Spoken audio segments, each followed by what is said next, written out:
statistiques qui m'ont surpris. Je dis ça comme ça, bon. Parce qu'on ne sait jamais ce qu'on compare. Prenez par exemple, bon, on voit le chiffre de tonnage du port de Dunkerque, 50,2 millions de tonnes. Très bien. Qu'est-ce qu'on met là-dedans? On met du pétrole, on met des containers, on met des passagers. Et vous savez combien pèse un passager moyen? Allez, 150 kilos. Ah oui, vous n'avez pas l'impression de peser si lourd. En fait, c'est le poids de votre cerveau. Non, c'est le fait que quand on met un passager, on compte le passager, la voiture, le bagage, etc., etc. Et moralité, partout dans le monde, hein, c'est 150 kilos. Bon. En France, la remorque moyenne non accompagnée est passée statistiquement, du fait du ministère, de 9 à 12 tonnes. Eh bien, certains ports ont vu leur activité augmenter de 40%, du jour au lendemain, alors que le nombre de remorques baissait. Vous voyez ? Quand je vois les comparaisons entre le fleuve et la route, qu'est-ce qu'on compare? Hein, ben, je vais vous le dire, on compare un camion Euro 3 avec une péniche neuve. Voilà. Bon. Eh oui, vous comprenez, sur une même distance. Alors que quand vous allez du Havre à Paris, il y a 320 km par la Seine et il y en a 220 par la route. Voilà. Bon. Donc tout ça pour dire que les chiffres, c'est bien sympa. Il en faut. Il est évident qu'un port qui fait 240 millions de tonnes, il fait plus qu'un port qui en fait, enfin, il a plus d'activité qu'un port qui en fait 30. Mais ceci dit, il faut toujours aller un peu dans le détail pour comprendre ce qu'on compare. En plus, même quand on nous parle de pollution, hein, c'est quelque chose de parler du CO2, c'est autre chose de nous parler de particules et d'azote. Et tel système, on va en parler nous avec le GNL, tel système qui est très performant dans un cadre ne l'est pas forcément dans l'autre. Voilà. Donc, il faut toujours remettre les choses à leur place, à mon avis, et on ne le fait pas souvent. Et puis je vous laisse un thème, parce que moi je n'ai pas trouvé la réponse. Comment on fait pour mesurer la température de la Terre? Bon. Où est le thermomètre? Hein, ben voilà. Donc je ne dis pas que ça n'augmente pas, hein, c'est pas ça. Hein. Mais c'est comme ça. Bon. Sauf que par exemple à Dunkerque, vous voyez, quand je suis arrivé à Dunkerque, je me suis dit, oh, dans 20 ans, la température elle va être montée, ça va être la côte d'Azur de la France. J'achète une maison en bord de mer, et quand je repars, j'ai fait fortune. Sauf que heureusement, j'ai un cousin qui est directeur technique à Météo France qui m'a dit, fais pas ça, parce que si la température de la Terre augmente, la glace va fondre, le Gulf Stream il va s'arrêter, et chez toi il va faire plus froid. Alors je ne sais pas s'il visait la même maison que moi, mais en tout cas je ne l'ai pas acheté celle-là. Voilà. Bon. Voilà, bref, quelques éléments pour parler du transport maritime et des chiffres qui nous permettent de faire des comparaisons, encore une fois, un peu hasardeuses. Mais heureusement, Jérôme Verny, donc, qui est un professeur hors cadre de l'école Neoma, qui est le directeur du laboratoire de transport qui s'appelle Mobis, connaît très bien les transports maritimes, et donc il va nous donner quelques éléments pour commencer. Ensuite, François Lambert, donc vous voyez bien que c'est l'indispensable en matière de transport, puisqu'il était déjà là tout à l'heure, et le revoilà maintenant. Non, mais il faut dire qu'il a été au ministère, hein, comme conseiller technique du ministre sur les questions de transport. Ensuite, il est venu, il a eu le courage de venir faire un stage d'1 an et demi au port de Dunkerque comme directeur administratif et financier, histoire de se coller un peu au terrain. Et maintenant, il est reparti donc au GICAN, qui est quand même le plus gros syndicat maritime de France, quoi, hein, avec des clients puissants. Et puis, Olivier Richard, donc, qui lui est un chargeur, un des gars qui est souvent, enfin pas lui personnellement, mais des gens qui sont souvent oubliés dans la réflexion portuaire. Hein. Donc il est chargeur et il s'occupe en particulier d'animer la synergie de transport international maritime, mais d'autres synergies de transport aussi, pour les entreprises dans lesquelles la famille Mullier a des participations.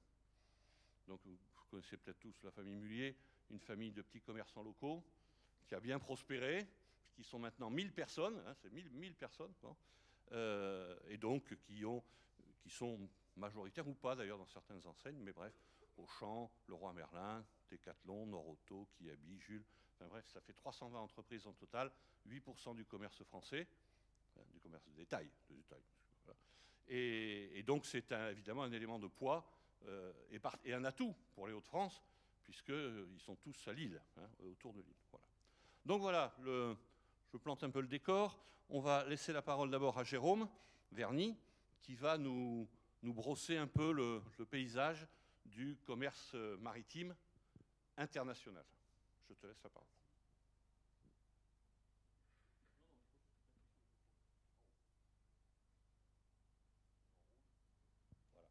Merci.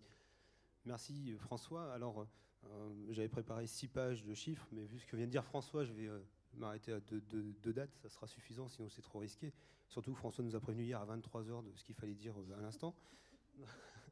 On a l'habitude d'en travailler avec François, donc... Donc, le transport maritime, rapidement pour introduire, c'est quand même un mode de transport qui est aujourd'hui majoritaire à l'échelle planétaire, et son essor est quand même apparu lorsqu'on a créé 2 canaux dans le monde, le canal de Suez en 1869 et le canal de Panama en 1914. Et puis, on a aujourd'hui une très large majorité, je dis plus de chiffres, hein, mais une très large majorité des marchandises qui sont transportées par le maritime. On estime que c'est à peu près 90% des marchandises transportées en tonnes-kilomètres qui passent par le maritime. Et on estime que le transport maritime contribue à 80% du commerce mondial en valeur. Donc ça veut dire qu'on est sur un mode de transport majeur aujourd'hui. Et ce mode de transport, on le regarde de plus en plus sous le prisme du conteneur, puisqu'en fait, si le transport maritime s'est développé, il a aussi contribué à la mondialisation de l'économie. C'est donc un levier de l'internationalisation des échanges. Et comme, notamment grâce aux conteneurs, mais comme l'ont été les accords entre les différents pays pour faciliter les échanges financiers, et comme l'ont été aussi la facilitation des systèmes d'information pour permettre des échanges entre les pays. Donc, dans les années 60, le conteneur est apparu, et ce conteneur a participé à la standardisation des échanges. Et c'est là où on regarde de plus en plus le transport maritime sous l'angle des conteneurs, puisque cette internationalisation des échanges a contribué à la mondialisation de l'économie. Et aujourd'hui, on se retrouve, on va en parler après, avec François Olivier, mais on se retrouve à avoir des navires qui sont devenus gigantesques. Si je donne quelques chiffres, en l'an 2000, on n'avait pas de navire qui transportait plus de 10 000 EVP. On va dire un EVP, c'est un conteneur, et c'est une unité de mesure, un conteneur équivalent 20 pieds. Et 2 EVP, ça fait l'équivalent d'une semi-remorque, si vous voulez, d'un point de vue visuel. Donc, on n'avait pas de navire qui était supérieur à 10 000 EVP en 2000. Aujourd'hui, en 2018, dans le monde, on a 453 navires qui sont supérieurs à 10 000 EVP. Et le point important, c'est qu'aujourd'hui, entre 4 000 et 10 000 et 4 000 EVP et plus, donc les plus grands navires atteignent quasiment les 22 000 EVP, donc c'est devenu vraiment gigantesque, ça représente 77% de la flotte mondiale. Donc on a des navires qui sont très grands et donc qui viennent homogénéiser les modes d'échange des marchandises à travers la planète. Donc ça, c'est un point important. Et l'impact, entre autres, c'est qui peut accueillir ces navires. Il faut avoir des terminaux adaptés. Il faut avoir des profondeurs et des accès au quai qui soient pertinents, puisqu'un navire qui va faire quasiment 22 000 EVP, ça va avoir un tirant d'eau, donc la coque, tout ce qui sera sous l'eau fera à peu près entre 16 et 18 mètres de profondeur.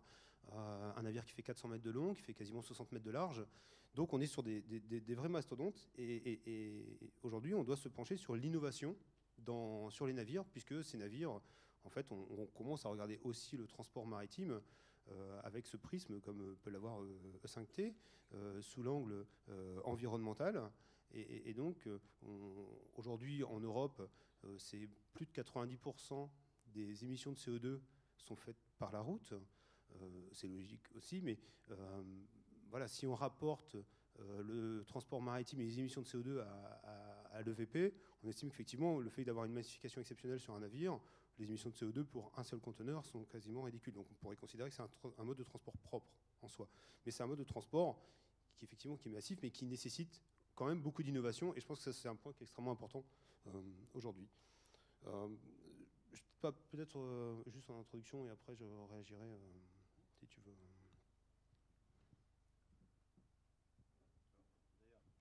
Ces grands navires, vous pouvez les voir à Dunkerque de temps en temps. Ils font 22 000 EVP. Mais vous voyez, là encore, dans les chiffres qu'on nous donne, bon, 22 000 EVP, traduit dans la grande presse, 22 000 containers, c'est absolument faux. Un grand navire de 22 000 EVP, donc comme l'a dit Jérôme, il faut déjà diviser par 2 pour avoir l'équivalent camion. Bon. Et en plus, à ce moment-là, ça fait 11 000 WP vides. Parce que si les containers sont chargés en moyenne à 14 tonnes sur un bateau, un grand navire comme ça peut porter 8 000 équivalents camions. Vous voyez ? Bon, Je vous rappelle que notre ami Hulot, quand il est parti, là, le jour où il a décidé de partir tout d'un coup, là, il pleurait sur les chantiers navals de Saint-Nazaire qui produisaient des porte-containers de 50 000 containers. Attendez, déjà il était 20 ans devant, encore si jamais on arrive à 50 000, et en plus c'est pas des containers, c'est des EVP vides. Voilà. Donc c'est pour ça, je reviens là-dessus pour dire, quand on parle dans nos métiers, il faut parler de choses précises, sinon on raconte n'importe quoi. Bon, vous voyez, c'est comme, on n'a pas parlé, en fait, comment, Olivier nous parlera peut-être un peu de tarifs, mais quand on nous dit, ouais, on va rapatrier parce que le coût du pétrole fait que les bateaux, ça va coûter plus cher. Attendez, ça coûte moins cher de venir de Shanghai à Dunkerque que de faire Dunkerque-Strasbourg. Bon, aller expliquer à quelqu'un que malgré ça, il a tout intérêt à passer par le truc. Alors on dit, oui, puis après, il y a la fameuse route de la soie. Bon, alors c'est très bien, on en parle beaucoup, sauf que les routes de la soie, c'est par train qui font 90 EVP, contre 22 000 sur un bateau. Vous voyez ? Donc quand vous avez mis toutes les routes de la soie que vous voulez dans la semaine, vous avez fait la cale avant d'un grand porte-container alors qu'il en part toutes les demi-journées. Voilà. Donc vous voyez, on est toujours sur des chiffres qui ne sont pas bons, enfin à mon avis, qui font peur et qui ne représentent pas la réalité du trafic. Voilà. Un autre élément que je donne, puis après je m'arrêterai là-dessus, mais à Dunkerque, on va livrer là bientôt, je crois que c'est au mois d'avril, des prises électriques pour brancher les navires à quai. Alors tout le monde dit, ouais, les navires. Oui, mais vous savez qu'une prise électrique, ça vaut 1 200 000 euros. Une seule prise. On en met 3. Vous voyez ? Donc, vous pouvez aller chez le roi Merlin, vous verrez, c'est moins cher. Hein. Eh oui, forcément. Mais en plus, c'est pas le tout de mettre la prise. C'est qu'un bateau, c'est comme l'équivalent de 10 000 habitations. Donc, quand vous branchez le bateau et qu'il se met en route, il consomme autant d'électricité que 10 000, enfin, non, pas 10 000 habitations, mais un village de 10 000 habitants. Voilà, voyons clair. Et bien, ça veut dire quoi ? Ça veut dire que si vous n'avez pas, juste à côté du port, la réserve électrique nécessaire pour fournir ce courant, ben, vous ne pouvez pas faire. Donc, à Dunkerque, on a de la chance, on a la plus grosse centrale nucléaire d'Europe, qui est juste de l'autre côté du quai. Donc, on tire le câble et puis on fait venir l'électricité. Mais je vois d'autres ports que je connais bien, puisque je suis bordelais d'origine, ils ne peuvent pas le faire. Ils ont beau. Et alors, je ne vous parle pas des îles. La Martinique, la Guadeloupe, la Réunion, tout ça, c'est la France, je vous rappelle. Et ils ne peuvent pas le faire, parce qu'ils n'ont pas la puissance électrique nécessaire. Donc, vous voyez, on est souvent amené à regarder des choses comme ça. Et puis, il y a un dernier point, qui est quand même le point administratif. Il faut bien reconnaître que beaucoup de nos contraintes, elles sont administratives. Là, je suis en train d'aider des gens, enfin, par mon métier. Alors, c'est des Hollandais. Ils sont en train de construire des éoliennes en mer, parce qu'eux, ils ne mettent pas 12 ans pour les mettre à l'eau. Mais donc, et ils les mettent, mais en dehors de la zone territoriale. Vous voyez ? Ben, le problème, c'est que du coup, il faut les exporter. Et oui, c'est une exportation. Ça sort du pays. Sauf qu'il n'y a personne pour réceptionner à l'import. Donc les douaniers, ils disent, ah ben non, personne n'est capable de me certifier que vous allez m'apurer le document d'export, donc ça ne sort pas. Ben, ça fait 3 mois que leurs éoliennes, elles sont collées à terre. Voilà. Vous voyez, ce sont des bêtises comme ça. Alors, il faut reconnaître qu'au port de Dunkerque, entre autres, enfin, dans les ports de France, l'administration nous a beaucoup aidés ces derniers temps. Beaucoup. Et aujourd'hui, on peut dire, avec l'autoliquidation de la TVA, la suppression des taxes parafiscales, etc., on est amené à être dans des conditions d'exercice de la profession qui sont équivalentes à celles des ports du Nord. Donc maintenant, c'est à nous de courir. Voyez ? Alors on peut toujours dire, le modèle économique des ports, il faut changer, il faut donner des sous. Ce n'est pas des sous qu'il faut, c'est de l'énergie. Et je vous rassure, à Dunkerque, là, vous avez le directeur commercial du port qui est là, c'est pour ça que je le dis. Mais il court, lui, il court. Et son collègue à côté, il court aussi. C'est pour ça qu'ils n'ont plus beaucoup de cheveux. Mais voilà. Et c'est pour ça que ça marche à Dunkerque. Voilà. Donc bref, tout ça pour dire encore une fois que ce qui coince en matière de commerce international, ce n'est pas toujours là où on voit les choses. C'est des petits problèmes administratifs, des petits problèmes techniques, ou des gros problèmes d'ailleurs, et puis effectivement de l'investissement. Et tout ça fait qu'il faut avancer. Alors j'ai été étonné d'entendre tout à l'heure dire que le nombre de l'activité container allait moins vite que le PIB, que la croissance du PIB. Honnêtement, je pense que ça ne tient pas compte de ce qui se passe en Asie en ce moment. Parce que le taux de croissance en Asie du PIB a baissé, mais le taux de croissance des containers reste quand même fort. Donc bon, enfin voilà, quelques éléments chiffrés. Alors on va passer la parole maintenant à François Lambert, qui va nous expliquer comment les constructeurs de bateaux et de tout ce qui est autour raisonnent dans ce monde où effectivement, comme l'a dit Jérôme, il faut Il faut penser à de nouvelles solutions, de nouvelles motorisations, et puis le fameux bateau autonome. À quand le bateau sans marin, hein? C'est comme la société sans document. Zéro papier, mais zéro bénéf. Merci François. Les chiffres, comprenant l'argent, le temps et puis le territoire. Première idée, les chiffres, et puis l'information qu'on délivre. Tu as oublié un élément important, c'est qu'on n'a pas construit de porte-conteneurs à Saint-Nazaire depuis un très très long moment. Oui, non, mais après, il y a les chiffres qui sont donnés. C'est vrai qu'un porte-conteneur, aujourd'hui, ça dégage en pollution autant que 30 millions de véhicules. Mais dans quelle pollution? C'est pas du CO2, c'est de l'azote. Donc c'est aussi des chiffres à maîtriser un petit peu. Et quand on veut faire peur au grand public sur le gigantisme du transport maritime, faut-il encore avoir une possibilité de le connaître. Donc les chiffres aujourd'hui, en France, on a à peu près 550 entreprises qui travaillent dans le domaine de la construction navale. Il y a une grosse quarantaine de chantiers qui ne font pas tous du transport de commerce. Je vous ai parlé tout à l'heure de la diversification de l'activité. Ceux qui faisaient que du militaire sont passés vers le civil et ceux qui faisaient que du civil sont passés vers le militaire ou la sécurité maritime. C'est une dualité qui est parfaitement admise. Pourquoi ? Parce qu'en fait, il y a un mode de normalisation, et puis j'y reviendrai sur le temps. Il y a un mode de normalisation qui permet, sur un certain nombre de propulsions de navires, de s'inspirer de bonnes pratiques de part et d'autre, dans le civil comme dans le militaire. Je pense, il n'y a pas de tabou, particulièrement à Dunkerque, je pense au nucléaire. La propulsion non polluante des bateaux de la Marine nationale, pas tous évidemment. Je vous invite à aller voir un film qui vient de sortir, le Chant du Loup, mais que ce soit les sous-marins ou le porte-avions, la propulsion nucléaire, on ne se pose pas la question de la pollution, de fait. Hein, je pense qu'à Dunkerque, on a beaucoup de partisans de cette ambition-là. L'électricité à quai, on ne se pose pas la question non plus de la pollution, mais ça c'est une question de temps, la question de la régularité. Pourquoi la Marine nationale elle peut profiter de ce type d'installation? C'est parce que le port base, c'est Cherbourg, c'est Toulon, c'est Brest. Et ça suppose une standardisation. Standardisation qui suppose aussi un investissement à l'échelle internationale. Tu évoquais la question de la standardisation avec les conteneurs, etc. Moi, j'appelle aussi une prise de conscience de manière assez régulière. Notre positionnement en tant qu'État sur des instances internationales dans lesquelles il faut être.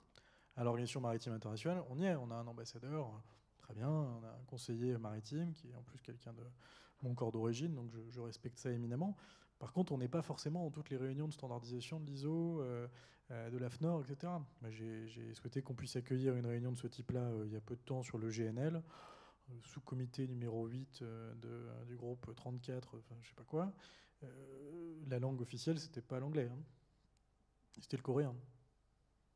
Et je peux vous dire que moi, je suis incapable de faire travailler une équipe au sein du groupement des industries navales sur ce sujet-là. Et je vais même vous faire peur, il n'y a aucun grand groupe qui aujourd'hui peut arriver à le faire en France. Pas même des groupes comme Naval Group ou les chantiers de l'Atlantique. La capacité qu'ils ont et l'avantage compétitif qu'ils ont pu tirer est différent. Et donc c'est important dans les chiffres, comme dans le temps, d'avoir cette capacité de prescription réglementaire qui peut nous échapper. C'est d'autant plus important, tu parles du navire autonome, je vais le prendre comme exemple, qui a un autre enjeu. J'ai évoqué tout à l'heure la perception qu'on peut avoir des chantiers. Tout le monde, Dominique Père le dit très bien tout à l'heure, la dimension industrielle qui peut exister à Dunkerque. Merci au port de m'avoir accueilli pendant 1 an et demi. Je suis parti un peu vite, mais j'en garde un excellent souvenir. Et je me souviens de ma première visite à Arcelor. Et j'avais jamais quitté Paris, j'étais jamais sorti du périphérique. Non, je plaisante. J'ai été élevé en province, etc. Donc je sais après ce qu'il y a une usine, ce qui peut être. D'ailleurs, il y en a en région parisienne. Mais j'étais pas complètement dupe. Par contre, quand je me suis retrouvé sous le portique d'Arcelor la première fois, ça m'a fait bizarre. Par rapport aux partisans d'une industrie ou d'une usine sans personne, d'une usine sans employés, d'une usine sans ouvriers. C'est parfaitement impossible. C'est des lieux où il y a de la vie. Et donc, ce que j'ai pu retrouver dans cette entreprise-là, c'est aussi une capacité à profondément vouloir rénover son modèle. Et Dominique l'a dit tout à l'heure. Ce que je voulais dire par là sur les chantiers qui ont beaucoup évolué, c'est que ce ne sont plus, et je l'ai dit tout à l'heure, des coquiers. C'est plus juste des gens qui assemblent des plaques en métal pour faire un bateau, parce que c'est extrêmement compliqué de faire un bateau. Ça, tout le monde sait faire. C'est des intégrateurs. Le sous-marin, c'est l'engin le plus complexe au monde. C'est 1 million de pièces. À côté de ça, un Airbus ou un Boeing, c'est 100 000 pièces. Donc c'est 10 fois plus compliqué, entre guillemets. C'est 10 fois plus compliqué. C'est pas des chaînes de production classiques. Et ça, dans le temps, ça suppose une régularité. Et ça suppose aussi une capacité à intégrer des systèmes et à pouvoir profiter de cette intégration pour diversifier son activité. Si vous me voyez venir, ça veut dire que la cybersécurité, qui est parfois négligée par certains chantiers navals et parfois négligée par certaines entreprises plus généralement, c'est un point qui ne va pas être une composante, un sous-traitant parmi d'autres, mais qui va juste être le point déterminant. C'est pour ça que Naval Group aujourd'hui s'engage dans les data centers immergés avec Naval Energy. C'est pour ça qu'on a cette diversification-là, qu'aujourd'hui, comme concurrent, vous pourrez avoir des développements qui peuvent exister dans les chantiers navals, et puis chez Atos, chez Orange, etc. Parce que cette bataille, elle va se jouer là aussi.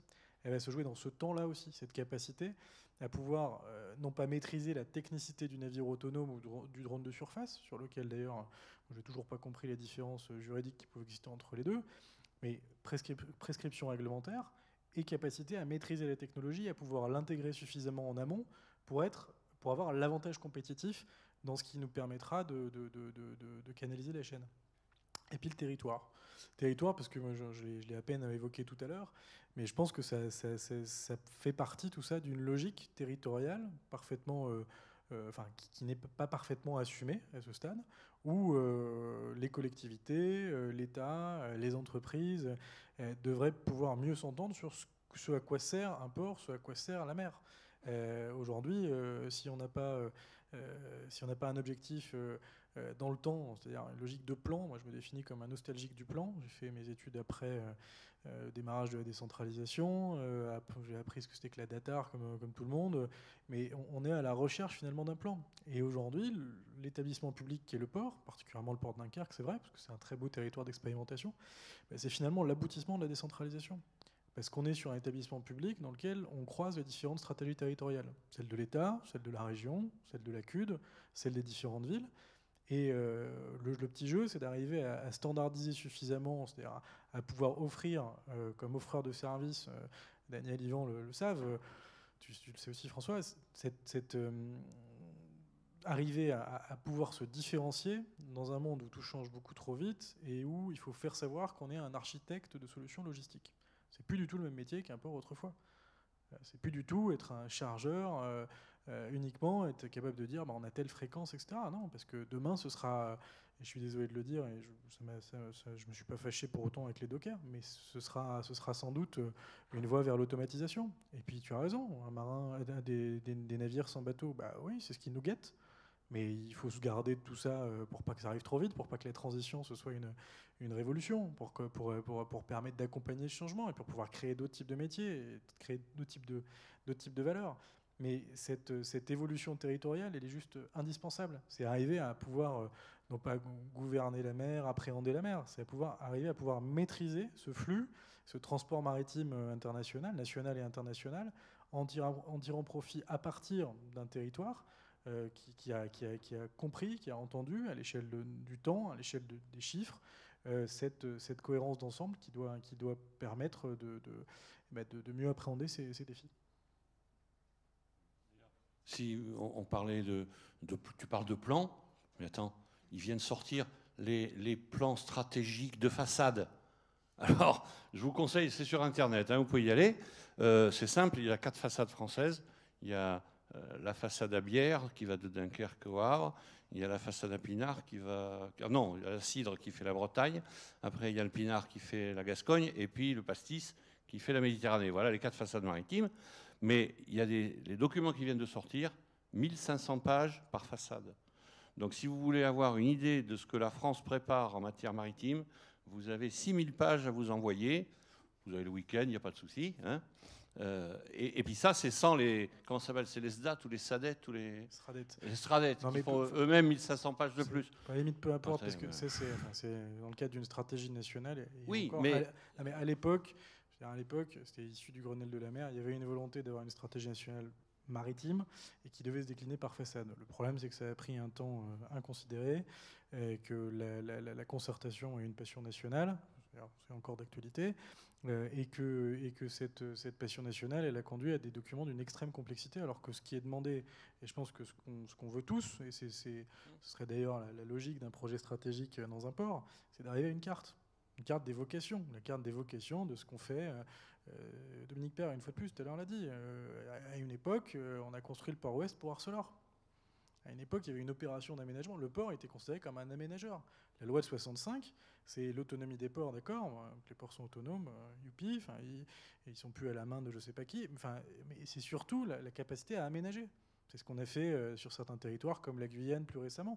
Il faut attendre la crise pour qu'on ait une vision territoriale. Il faut attendre le problème avant de faire naître finalement des solutions par l'intelligence collective. Vous avez ici des chercheurs, des personnes qui s'intéressent à ces enjeux de transport maritime international et qui sont capables à l'échelle d'un territoire de faire une carte dans le temps long qui permet de trouver des vocations.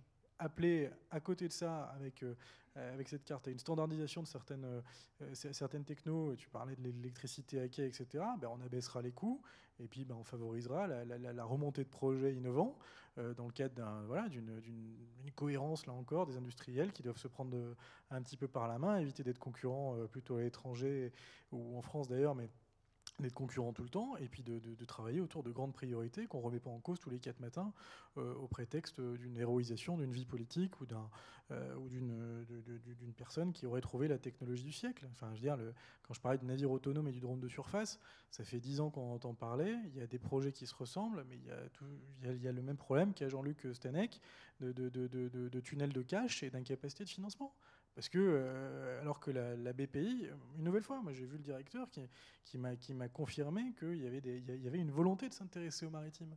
C'est ces blocages qu'il faut arriver à lever. Ces blocages qu'il faut arriver à lever de manière durable autour de priorités qui nous concernent tous et auxquelles on se tient dans le temps long. C'est la parole donc à Olivier. Juste pour dire une chose, la perversité des réglementations administratives. J'ai un bon sujet de mémoire pour un Master 2, c'est l'intérêt de Tangemed. Vous savez, le port marocain, là. Eh bien, vous remarquerez que l'intérêt de Tangemed, il varie en même temps que la valeur de la taxe carbone. Pourquoi? Parce qu'un produit qui arrive d'Asie, chez nous, en principe, il va avoir une grosse taxe carbone. S'il passe par Tangemed, à Tangemed, on lui met un petit nœud rose. Le roi, il a le poignet assez souple, boum, ça devient origine Maroc, et vous évacuez toute la taxe carbone sur la partie maritime. Donc là, hop, le port de Tangemed, il recommence, les gens commencent à dire, ah ouais, c'est bien Tangemed. Puis après, on nous fait le coup de Ségolène Royal, on supprime tout, ah bah pouf, Tangemed, c'est fini, on repart, voilà. Vous voyez, donc on n'est pas toujours sur des questions vraiment très, c'est pas, j'allais dire biologique, c'est pas biologique, mais des questions scientifiques ou techniques, on est quelquefois sur des pures questions administratives qui pilotent les flux. Hein. Bon. Et puis tu parlais de cybersécurité, il faut quand même savoir que la Marine nationale a fait un test avec une compagnie maritime que je ne nommerai pas, mais c'est une compagnie française. Ils ont mis 2 heures à prendre possession du bateau sans monter à bord, rien du tout. Vous savez ce qu'ils ont fait? Ils ont piraté les gyroscopes du bateau. Si bien que le capitaine, en pleine mer, il croyait qu'il continuait à aller tout droit, en fait, il commençait à tourner. Vous voyez ? Et donc, ils étaient capables, bon, en pleine mer, on peut comprendre, hein, le commandant, il n'est pas, voilà, et c'est pas en se fondant sur le nuage qu'il doit arriver à son truc. Et donc, voilà, et ils ont pris le bateau. Alors, vous imaginez, quand on est avec des puissances comme, des puissances très technologiques, comme la Chine, la Russie, les États-Unis, tout ce que ça représente que de se fier uniquement à la technique. Et puis, ce n'est pas les 2 commandants qui sont morts avec le dernier avion là, qui vont nous dire le contraire. Vous voyez, on les charge, c'est plus facile, ils ne sont plus là. Mais bon, quand même, voilà. Donc la technologie, elle est très puissante, c'est vrai, mais elle devient tellement complexe qu'elle est quasiment plus maîtrisable. Sans compter qu'en maritime, ce qui arrive souvent, c'est qu'on prend un vieux noyau informatique, dessus on greffe de nouvelles fonctionnalités, de nouveaux systèmes, mais finalement, la cohérence de tout ça n'est pas complètement assurée. Vous voyez. Et donc, s'il n'y a pas une pensée globale sur les systèmes qui est faite, et tu le disais, certains chantiers ne sont pas complètement en phase là-dessus, eh ben, ça pose problème. Puis un dernier exemple, il y a un chantier polonais, un informaticien de chez eux qui n'était pas content, il a réduit l'échelle d'un des tronçons de bateau qu'ils étaient en train de construire. Et quand ils ont annoncé, quand ils ont emboîté les tronçons, il manquait 10 cm. C'est pas grand-chose, 10 cm. Hein. Mais quand il faut raccorder le bateau, après, c'est autre chose. Voilà. Bref, allez, Olivier, tu nous expliques comment un chargeur voit tout ça ? Oui, donc côté chargeur, on a des préoccupations beaucoup plus pragmatiques, on va dire. Hein. Un chiffre aussi, en premier lieu, à vous délivrer. Le périmètre que moi je couvre en termes d'achat de transport maritime, c'est 152 000 conteneurs équivalents 20 pieds, sourcés principalement en Chine. Je vais essayer de vous évoquer un peu les démarches qui ont pu être les nôtres et celles des enseignes que je représente par rapport justement au transport à l'heure de la transition énergétique. Nos premières actions, clairement, notamment dans la région, ça a été, ça remonte à il y a une vingtaine d'années de ça, de faire confiance au report modal. Donc on a favorisé, dès le début des années 2000, majoritairement le report modal. Donc là où effectivement on avait principalement des organisateurs de transport qui historiquement nous recommandaient l'usage du tout camion, on a un peu pris le contre-pied et on s'est dit il y a quelque chose à faire dans le recours au transport modal. Et à l'époque, c'était principalement en sortie du port d'Anvers, puisque je reviendrai un peu après là, sur nos interventions qui ont permis des développements sur le port de Dunkerque par rapport à des flux Asie-Europe. Mais il faut savoir que début des années 2000, on était exclusivement port belge et néerlandais, où en fait Zeebrugge et Anvers se répartissaient les flux. Et déjà à cette époque-là, en fait, on contribuait finalement à l'allègement des émissions de CO2 en procédant à une part en tout cas un transfert modal important. Donc ça, c'était une de nos premières actions. Et encore aujourd'hui, je vous délivrerai aussi quelques chiffres sur le sujet, là, mais on est toujours dans cette tendance. Nos démarches aussi en tant qu'acteurs du transport régional et international aussi, enfin on va dire en continuité d'un transport international, ça a clairement été de favoriser c'est tout bête, mais en fait quand on utilisait le transport multimodal, on n'avait pas la possibilité forcément de restituer les conteneurs sur l'île. Donc on chutait dans les ports d'Anvers et de Zeebrugge et on avait l'obligation de ramener ces conteneurs sur les ports belges et néerlandais. Et une de nos démarches, clairement, et le plus souvent, on a essayé de faire front commun et on a agi avec le Club des chargeurs du Nord, ça a été d'obtenir des restitutions de conteneurs vides sur les parcs intérieurs. Donc, on va dire, on a fait... j'entends un peu toutes les actions qui sont entreprises, toutes les réflexions pour développer les façades maritimes françaises. Nous, on a des démarches, je vous dis, assez pragmatiques. C'est d'essayer de convaincre les acteurs qui sont nos fournisseurs, les compagnies maritimes, de faire évoluer les modèles pour que, justement, on puisse considérer des schémas d'approvisionnement qui soient plus proches géographiquement. C'est-à-dire qu'en passant par un Dunkerque aujourd'hui, on a beaucoup à y gagner en termes d'économie de CO2 par rapport à un flux qui tomberait sur Rotterdam. Donc ça, on l'a bien compris. Donc on a engagé ces démarches. Ça n'a pas forcément été un long fleuve tranquille, parce que les compagnies maritimes, ça ne vous aura pas échappé, sur les dernières années, elles ont été confrontées à un phénomène de restructuration et de concentration qui a été majeur dans le domaine du transport maritime. On avait face à nous, on va dire, il y a de ça une dizaine d'années, une vingtaine d'interlocuteurs potentiels. Là, je suis en train de conduire un appel d'offres. Là, on rencontre les compagnies la semaine prochaine. Aujourd'hui, j'ai plus que 8 acteurs. Les 3 japonais ont fusionné. Hapag-Lloyd a racheté la compagnie du Moyen-Orient, United Arab Shipping Company. Enfin, on a un phénomène de concentration qui est majeur. Et on a beau s'appeler Galaxy Mullier, représenter dans la région 60 000 conteneurs équivalents 20 pieds. C'est pas pour autant qu'on va pouvoir obtenir des services comme on l'entend finalement. Ça reste à l'appréciation des compagnies qui sont pilotées par des économies d'échelle. Vous en avez parlé, avec des navires de plus en plus grands. On est passé de navires de 8 000 à 14 000, 18 000, et là on dépasse les 20 000 TEU. Et clairement, dans des schémas d'optimisation tels que ceux-là, la place n'est pas forcément donnée à un nombre élargi de ports, dont le port de Dunkerque, qui en a souffert pendant des années et des années. Donc les compagnies aussi, pour faire un peu le lien avec les considérations écologiques, les compagnies maritimes, quand j'achetais le fret il y a 10 ans, elles naviguaient à 24 nœuds. Donc elles naviguaient à 24 nœuds, elles consommaient 300 tonnes de carburant par jour, et elles mettaient, je me souviens, on avait des transit time, puisque c'est quand même un des moteurs aujourd'hui qui anime le référencement des compagnies maritimes. On avait du Hong Kong, qui était notre référence avant que la Chine prenne la mainmise sur Hong Kong et nous fasse basculer les flux sur Yantian, qui est le port jumeau de Hong Kong dans le sud Chine. On faisait du Hong Kong, on va dire, Anvers en 20-21 jours. Aujourd'hui, la réalité, c'est plutôt une trentaine de jours. Donc les navires, ils progressent plus à 24 nœuds, mais ils sont, on va dire, à 18-19 nœuds sur l'Asie-Europe, et ils sont plutôt à 16 nœuds sur l'Europe-Asie.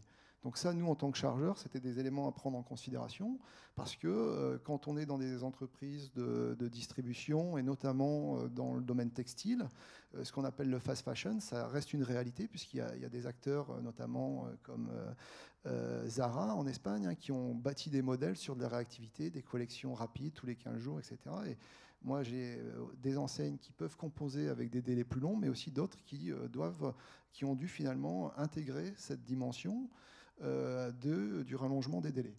Donc voilà, des éléments que je peux vous apporter, nous, en tant qu'achat transport, liés. Alors, pour les compagnies maritimes, ce n'était pas uniquement des considérations, on va dire, écologiques qui les animaient, mais plutôt économiques, clairement.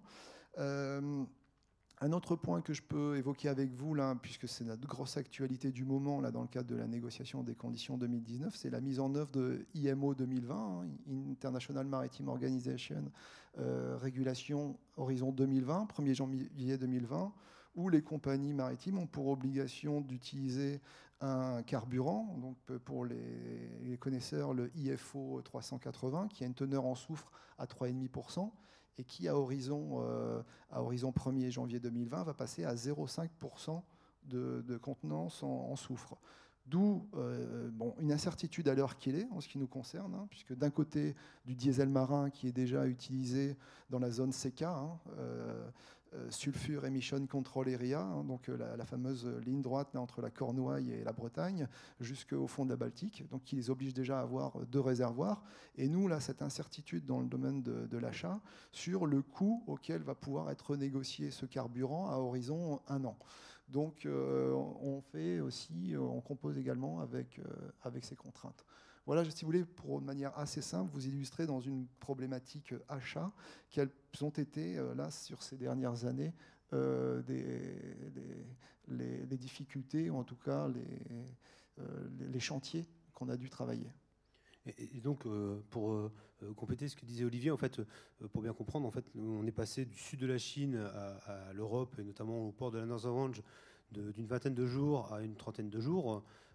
Ce slow steaming, c'est principalement pour des raisons économiques, et c'est ce qui a permis aussi de réfléchir à l'essor de nouvelles routes commerciales internationales, dont notamment le ferroviaire entre l'Asie et l'Europe, puisque aujourd'hui on met à peu près 30 jours, donc on met 10 jours de plus que par le passé pour venir de Chine avec un navire, en gardant à peu près les mêmes fréquences, mais ça veut dire qu'on a 30 jours de stock, et donc pour des enseignes, parfois il peut être intéressant de compléter.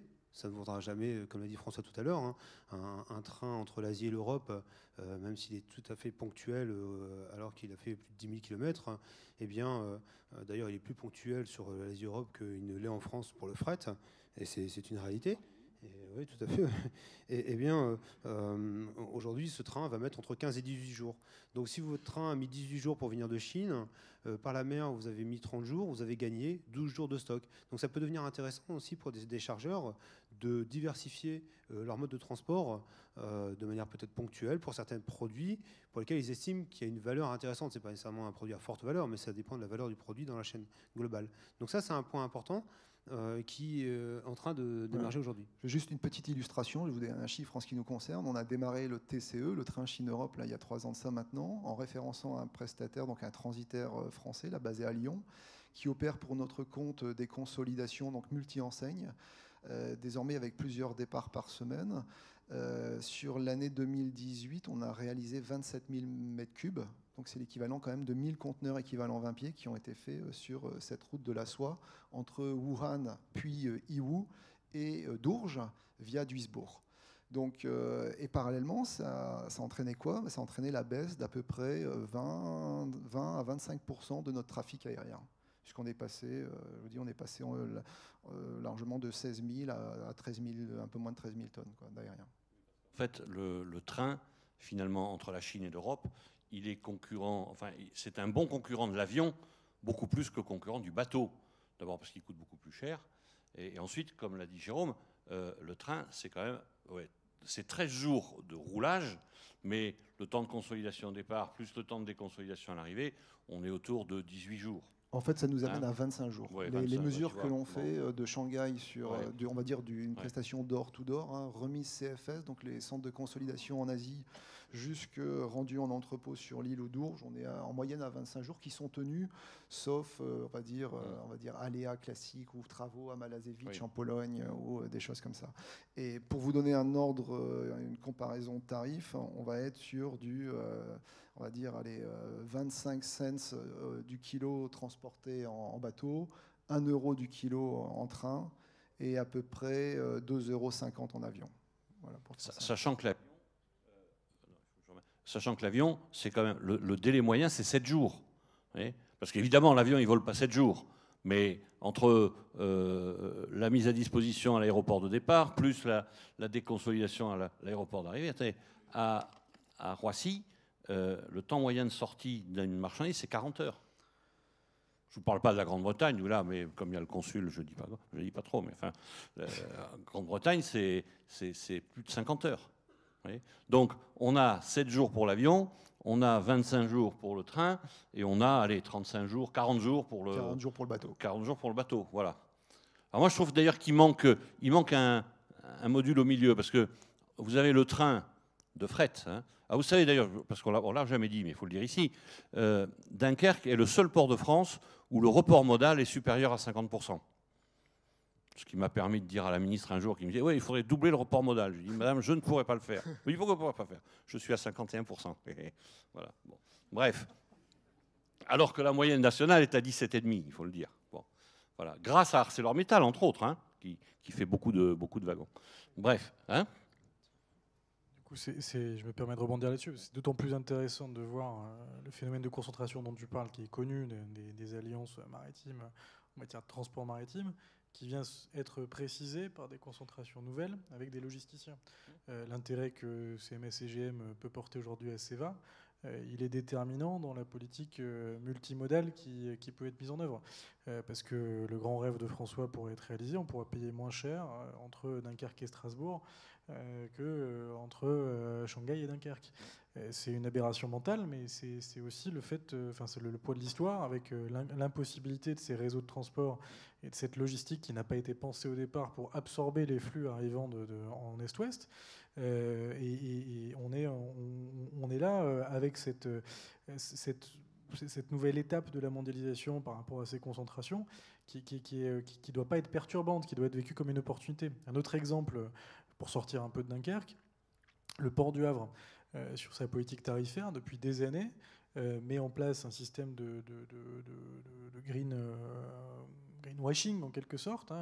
C'est-à-dire qu'en fait, ils attribuent des réductions sur la base d'une décision de mémoire, c'est de 1985, de la part de la direction des services de transport de l'époque, pour favoriser l'arrivée de navires ils ont repensé par rapport à cette décision-là, mais ça ne remonte pas à ce moment-là, pour favoriser l'arrivée de navires moins polluants.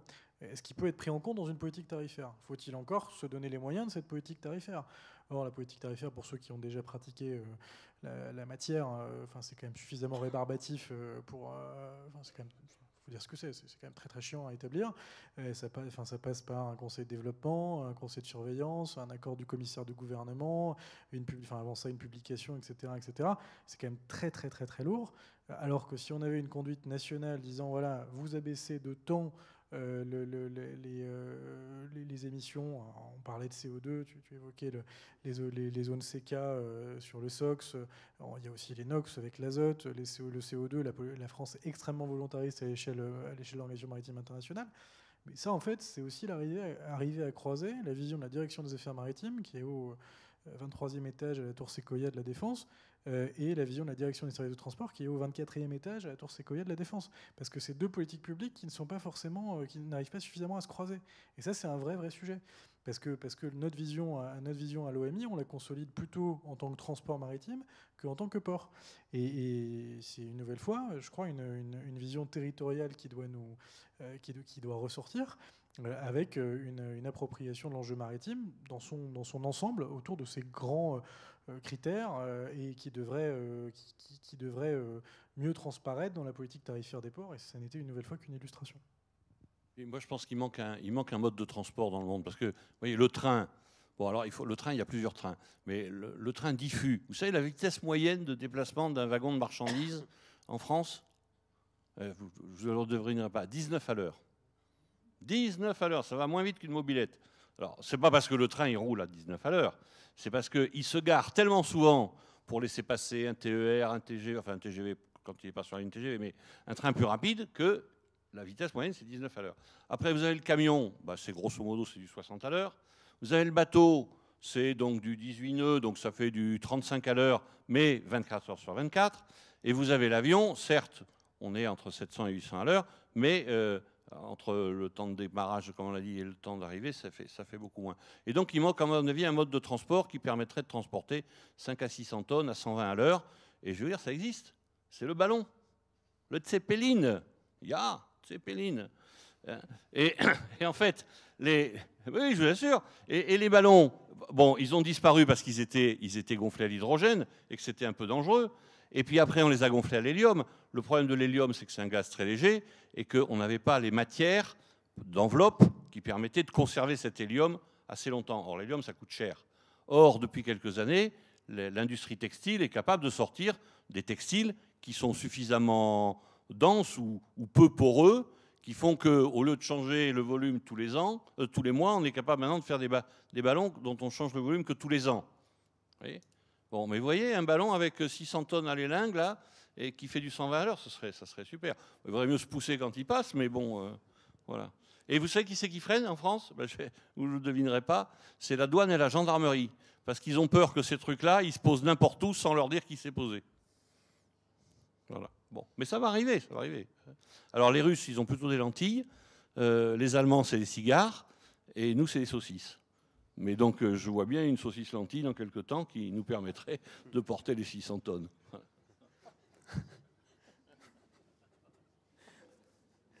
Moi, je voulais rebondir sur ce que disait Olivier par rapport à l'IFO 380, parce qu'on est chez I5T et dans cette université d'hiver. Aujourd'hui, le transport, c'est le seul secteur d'activité aujourd'hui qui est dépendant très, très majoritairement du pétrole. Plus de 94% de son énergie est dépendant du pétrole. Alors que dans les autres secteurs d'activité, on va prendre dans le secteur industriel ou les résidentiels tertiaires, on a eu cette diversification entre l'électricité, le pétrole, le gaz naturel. Et donc on a un système de transport qui n'est pas du tout pérenne, et avec un prix du baril, on est complètement dépendant du prix du baril, et donc 94% de l'énergie provient du pétrole, c'est un vrai problème. Et on peut se poser la question de comment le transport maritime aujourd'hui se positionne vis-à-vis du GNL et de l'hydrogène. Je sais pas, peut-être que François, tu... Oui, c'est une vraie question, oui, bien sûr. Alors après, je tempérerai et je nuancerai pour dire que les armateurs de France n'achètent pas leurs bateaux en France. Et les constructeurs essayent de valoriser leur part à l'export. Je parlais tout à l'heure des 95% de navires civils, enfin de la construction civile qu'on vend à l'étranger. Bon, après, c'est un peu plus facile sur les navires de croisière parce qu'il y a 3 clients dans le monde. Et donc, c'est extrêmement concentré.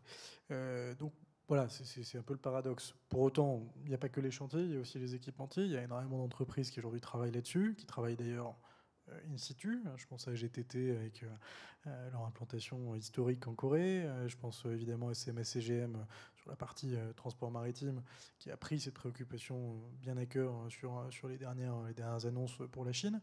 Nous, ce qui compte, c'est un peu ce que je disais tout à l'heure, pour ce qui est des industriels, c'est d'arriver à favoriser l'émergence de projets.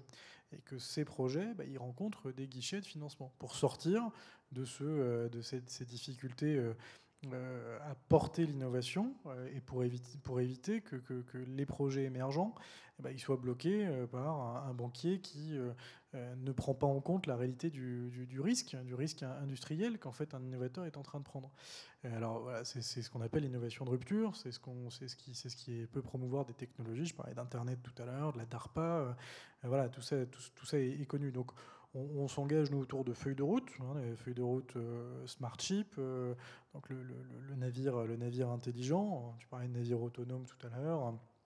C'est évidemment une des illustrations. Le navire vert, le Green Ship, parce que c'est une grande priorité qui permet de rassembler aujourd'hui autour des industriels. Le chantier intelligent aussi, parce que Smart Yard, parce que ça permet d'arriver à mieux encadrer le process de production, et puis les Smart Offshore Industries. Donc c'est 4 priorités, 4 feuilles de route qu'on essaye qui doivent nous permettre de concentrer l'ensemble des différents projets liés à l'innovation dans le secteur des industries de la mer, dont je rappelle qu'il s'est élargi, c'était la construction navale uniquement au départ.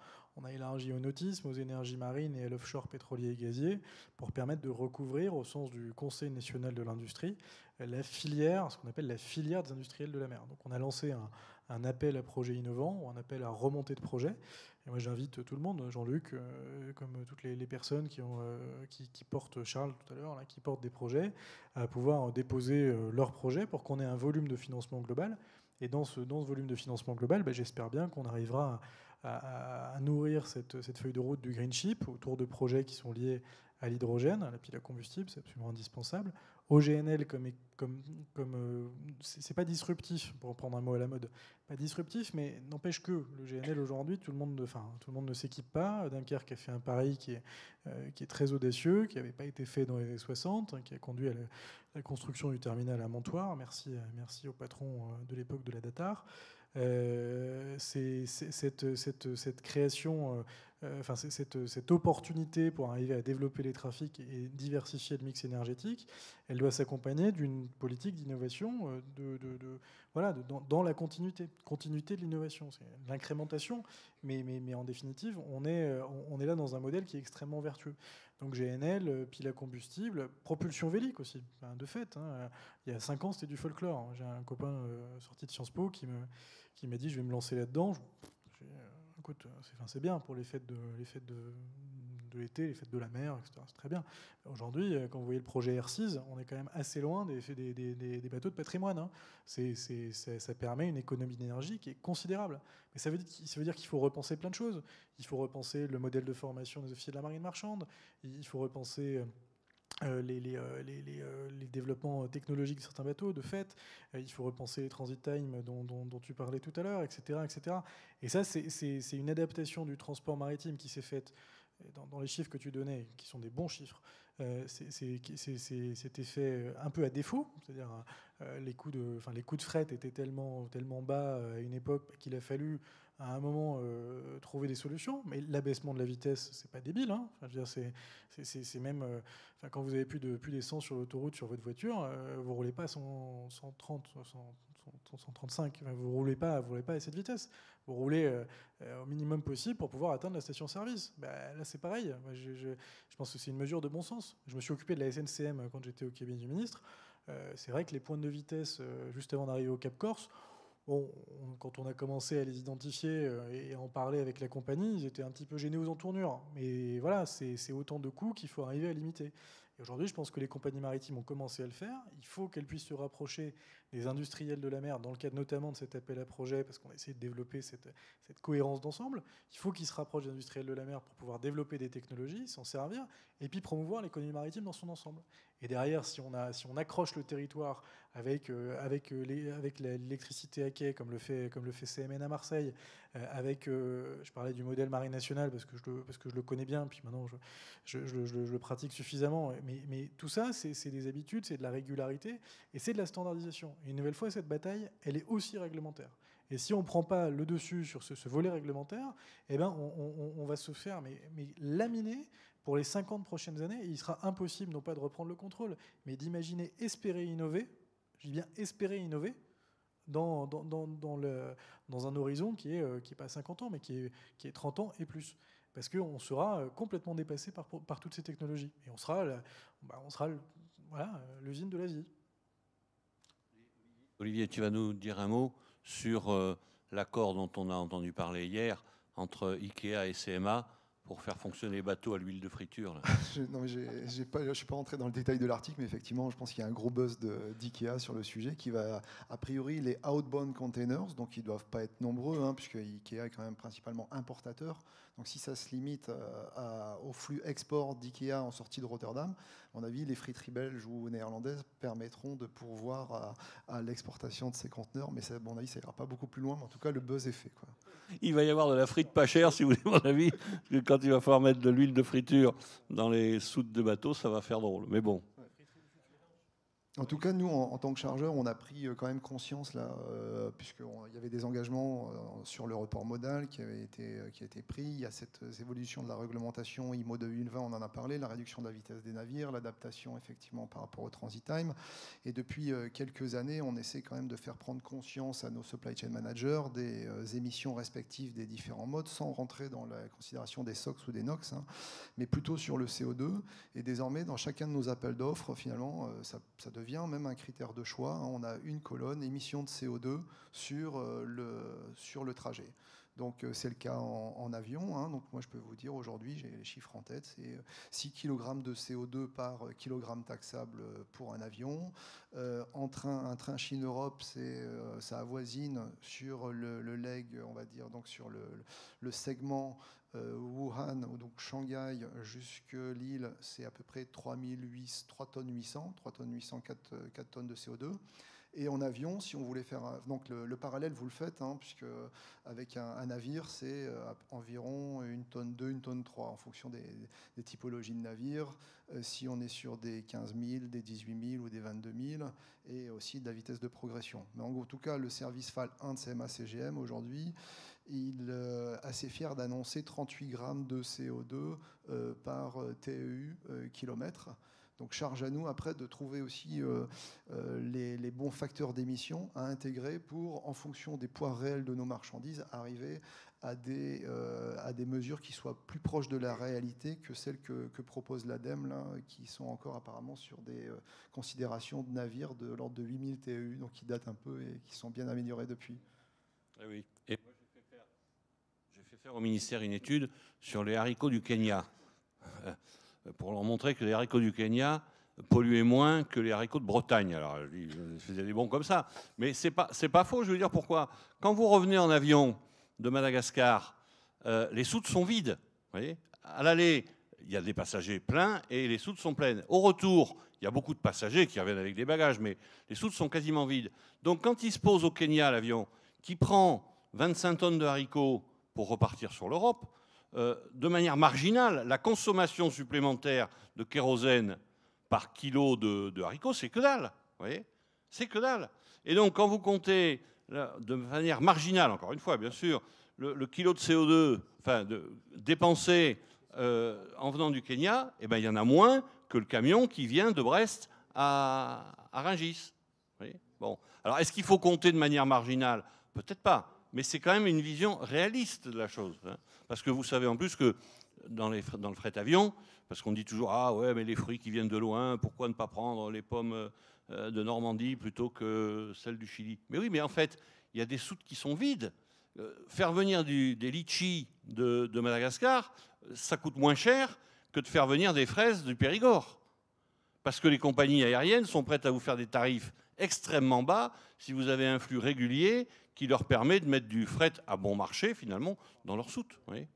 Donc il y a aussi ces éléments-là qu'il faut voir et qui rentrent en ligne de compte dans un calcul réaliste de ce qu'implique chaque système en matière d'écologie. Alors, on va demander à Jérôme de nous expliquer et de nous faire rêver un peu avec quelles sont les perspectives que tu vois dans ce domaine et que tu travailles avec tes étudiants sur les éléments de la supply chain moderne. Tu fais allusion au digital, peut-être Parce que en fait, les perspectives, il y en a plusieurs. On a déjà évoqué notamment les nouvelles routes commerciales internationales.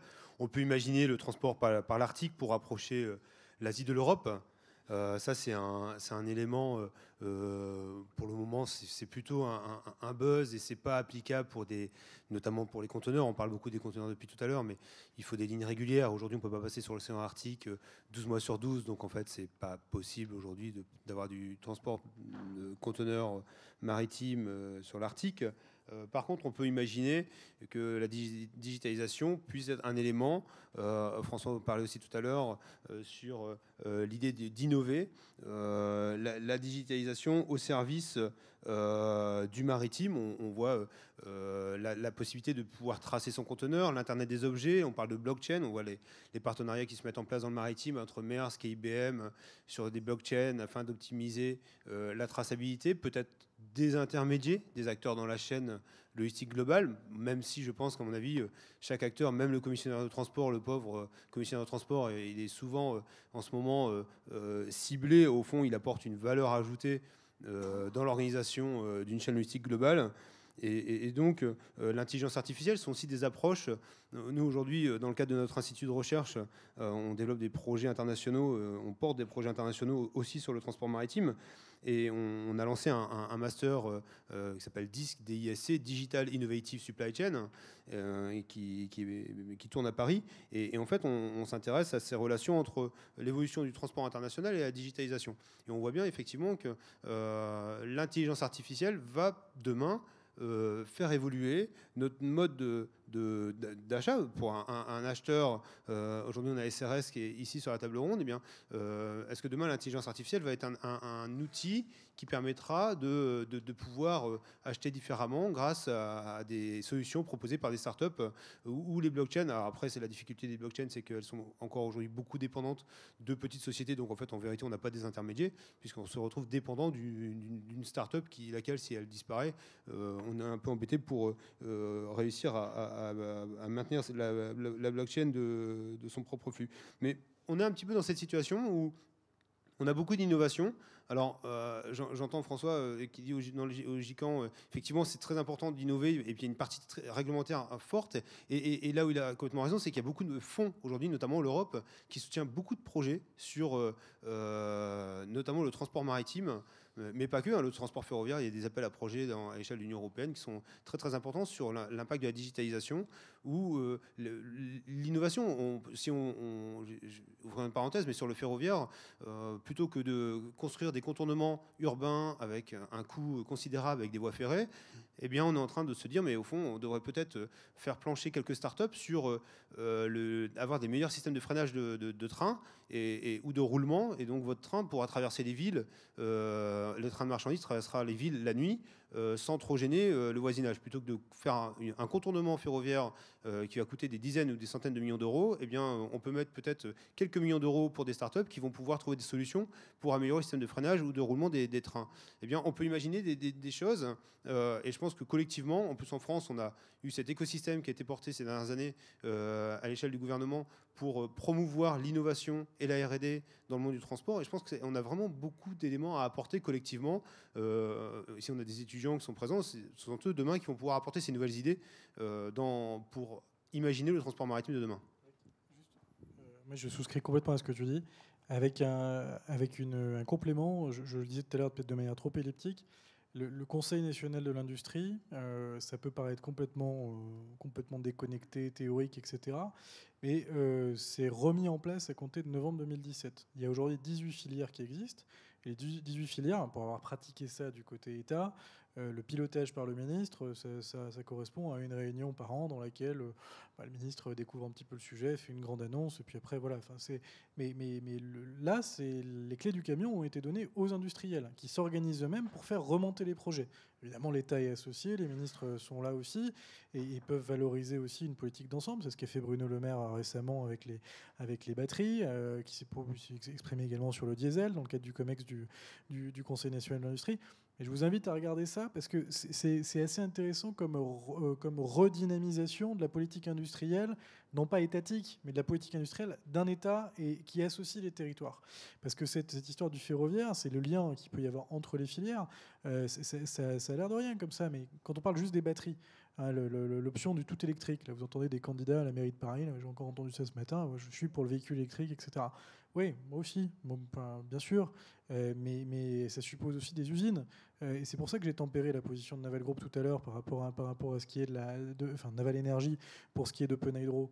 Parce que c'est bien d'avoir des objectifs en matière d'hydrolien, de dire on va développer, etc. Mais construire une centaine de machines pour arriver demain à un équilibre économique avec un prix du mégawattheure qui correspond à...